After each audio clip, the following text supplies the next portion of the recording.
ada bentuk manusianya, ada bentuk dewi. Dewi ini salah satu cerminan bagaimana ketika kita melakukan tidak terlepas daripada unsur wabineda, inilah yang diwujudkan dalam sebuah karya. Ada bentuk dewinya, ada bentuk dewanya, ada bentuk danawanya, ada bentuk manusianya. Itu dikolaborasi menjadi sebuah satu kesatuan, sehingga membentuk dia sebuah cerita.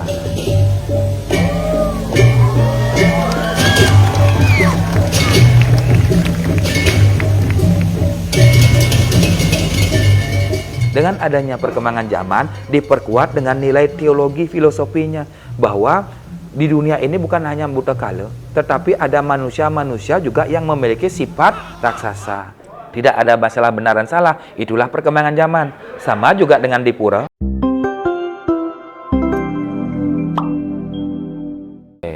Kita pahami demun ogoh-ogohnya. Ogoh-ogoh itu merupakan salah satu warisan budaya kontemporer. Dia adalah budaya modern, budaya baru, yang baru diwarisi sekitar di tahun 83, terus dipublikasikan atau dipentaskan ketika Pesta Kesenian Bali yang ke-12 di tahun 90. Nah, tentunya ogoh-ogoh itu merupakan salah satu budaya baru yang sampai saat ini digandrungi oleh para yowana, para muda-mudi, bahkan anak-anak. Jangankan di Bali, bahkan di luar Bali pun banyak yang menggandrungi atau menyukai tentang seni budaya ogoh-ogoh itu sendiri. Nah, tentunya ogoh-ogoh nike merupakan representasi dari perwujudan butolan kala, di mana ogoh-ogoh itu dikaitkan ketika adanya Hari Raya Nyepi. Kendalipun ogoh-ogoh itu bukan merupakan ritual pokok dalam budaya Nyepi atau ngerupuk Taur Kesango itu. Itu merupakan budaya modern yang ditambahkan sebagai representasi dari upacara Taur Kesango itu.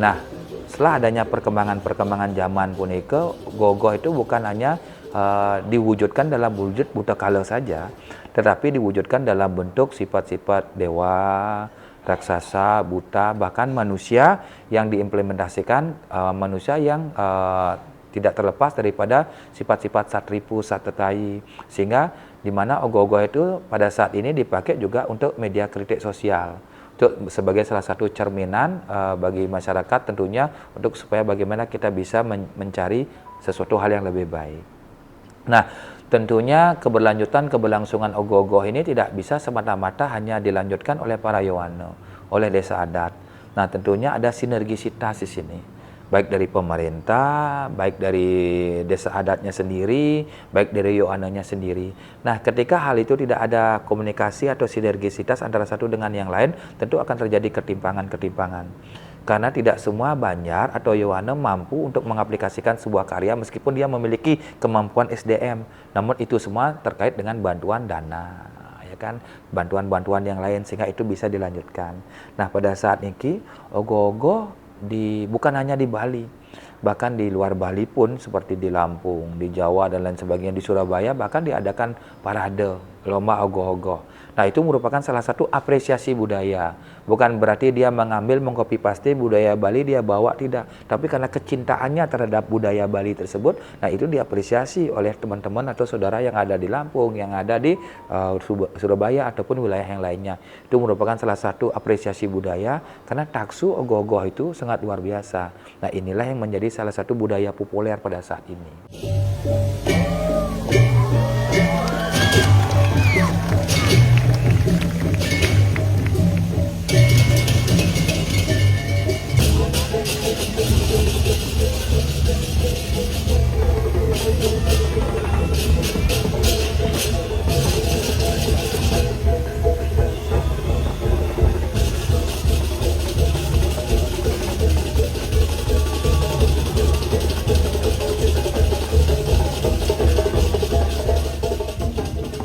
Nah, tentunya sebuah karya seni yang bisa bertahan lama tentunya tidak terlepas daripada nilai-nilai filosofi.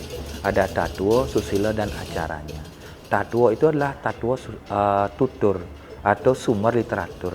Ya, di mana tatuo itu tertua, memiliki dia titik fokus akan apa yang akan dia buat. Ada sumber literatur yang jelas.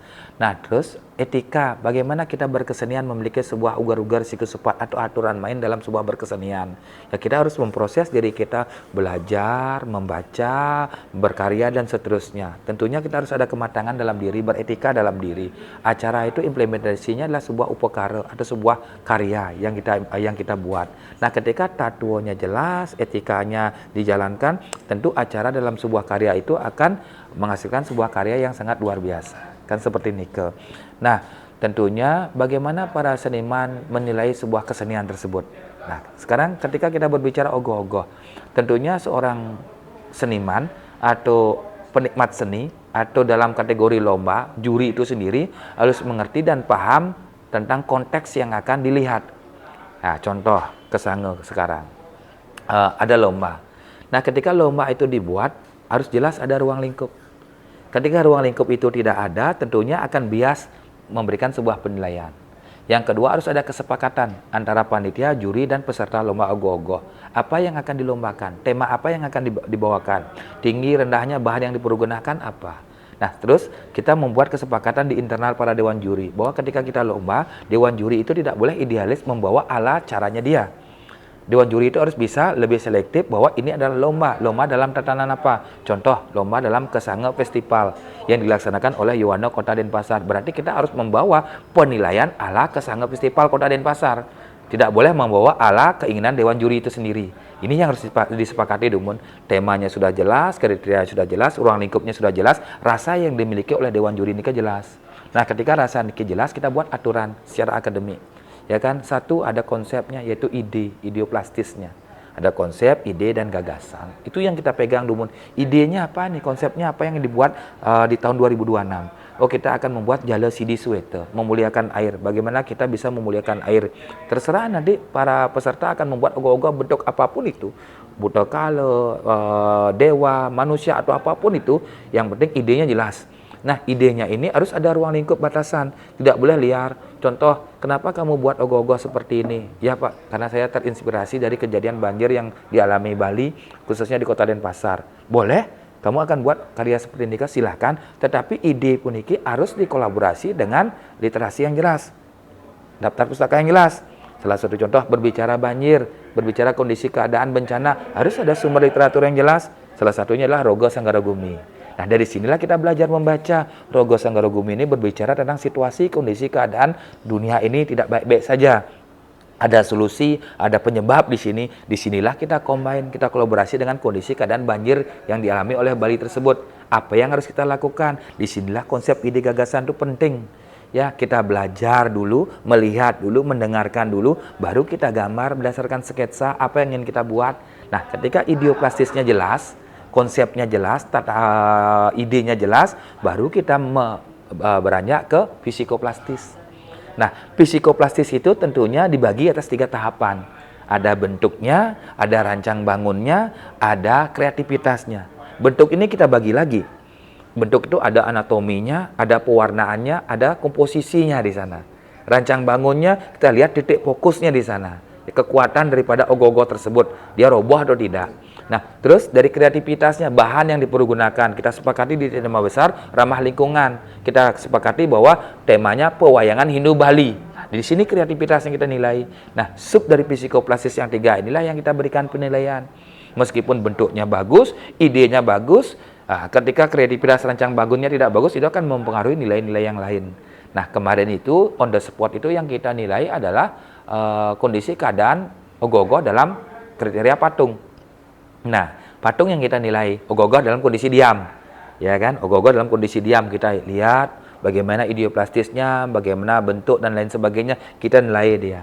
Di sini ada rule nih, ada bagan-bagan nilai 25%, 20%, 30%, 30% dan seterusnya. Kita berikan sebuah penilaian pada saat ini kita sepakati. Jadinya kita adakan FGD, kita adakan rapat bersama, kita putuskan, disepakati semua. Kan seperti ini ke. Nah, mungkin yang masuk 16 nominasi terbesar itu, ya kita berikan sebuah pemahaman seni rupa pertunjukan. Nah, dibedakan, bukan lagi ogah-ogah dalam kondisi patung diam. Berarti patung ini akan diogah-ogahkan dalam 16 nominasi terbesar. Ini akan dipawaikan, diparadakan. Berarti kita akan melihat rancang bangunnya. Kita akan melihat kesatuan daripada ogoh-ogoh, gamelan pengiring, ya penari atau peserta yang mengiringi dalam karnaval atau lomba seni rupa pertunjukan. Ya, di sini yang berperan penting adalah rancang bangun. Nah, ketika ogoh-ogoh ditarikan, kuat atau tidak, dan seterusnya. Nah, disinilah semestinya para undagi, para seniman yang berkarya membuat ogoh-ogoh itu melihat tema yang dilombakan. Kalau idealis, kita tidak masalah, kok kita senang dengan seniman yang idealis. Tapi ketika seniman itu akan ikut serta dalam lomba yang memiliki tema, tentunya si undagi ini atau seniman ini harus bisa membaca situasi kondisi supaya tidak karya patung yang begitu luar biasa ternyata setelah ditarikan, diogah-ogah, tidak bisa, berat dia. Nah, seperti ini ke. Nah, jadinya apa? Originalitas dalam karya ini semestinya dia utuh, ketika dia ditarikan merasa berat, dihilangkan, dipangkas. Berarti kan menghilangkan kreativitasnya, menghilangkan originalitasnya. Tentunya ketika menjadi seni rupa pertunjukan akan mengurangi penilaian tersebut.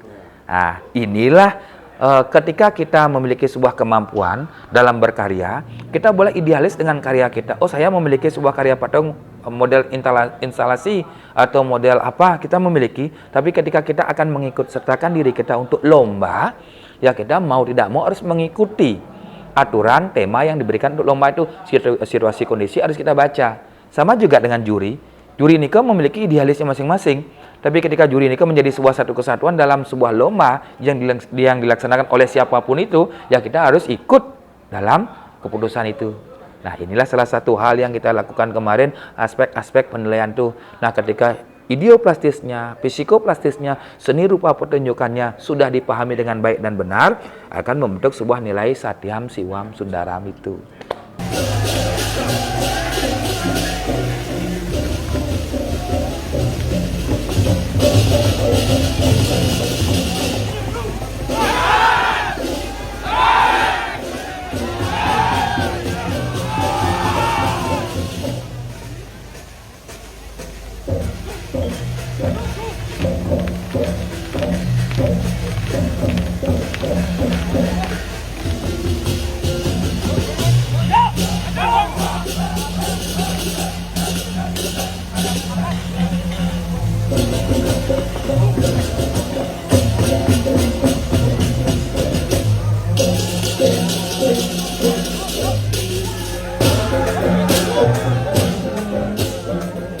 Pahami dulu, ogoh-ogoh itu tidak jauh beda dengan barong dan rangno. Nama lainnya adalah pelawatan, lawat, simbol, pertiwimo, cerminan dalam diri. Begitu juga dengan ogoh-ogoh. Ogoh-ogoh merupakan representasi yang terinspirasi daripada budaya lelakut, yang terinspirasi daripada budaya ngaben, ya, terinspirasi dari budaya ondel-ondel itu sendiri. Ya, dari sanalah dikolaborasi dibuatkan sebuah warisan budaya kontemporer yaitu ogoh-ogoh. Nah, pada waktu dulu ogoh-ogoh lebih dominan dia dengan kala rupanya. Ya, karena terinspirasi dengan budaya Kesange atau Tauru Kesange. Dengan adanya perkembangan zaman diperkuat dengan nilai teologi filosofinya bahwa di dunia ini bukan hanya buta kala, tetapi ada manusia-manusia juga yang memiliki sifat raksasa. Sifat-sifat yang itu satripu satetai yang dimiliki dalam dirinya. Di sini yang dibuat. Ada bentuk manusianya, ada bentuk dewi. Dewi ini salah satu cerminan bagaimana ketika kita melakukan tidak terlepas daripada unsur wabineda. Inilah yang diwujudkan dalam sebuah karya. Ada bentuk dewinya, ada bentuk dewanya, ada bentuk danawanya, ada bentuk manusianya. Itu dikolaborasi menjadi sebuah satu kesatuan sehingga membentuk dia sebuah cerita. Seperti itu. Makanya sekarang tidak ada masalah benar dan salah. Itulah perkembangan zaman. Sama juga dengan di pura. Kenapa di pura ada pelawatan yang berupa barong, rangde, ada dewi, ada dewa, dan seterusnya. Nah, itu merupakan bagian daripada filsafat, nilai-nilai makna teologi yang ada itu. Seperti ini ke.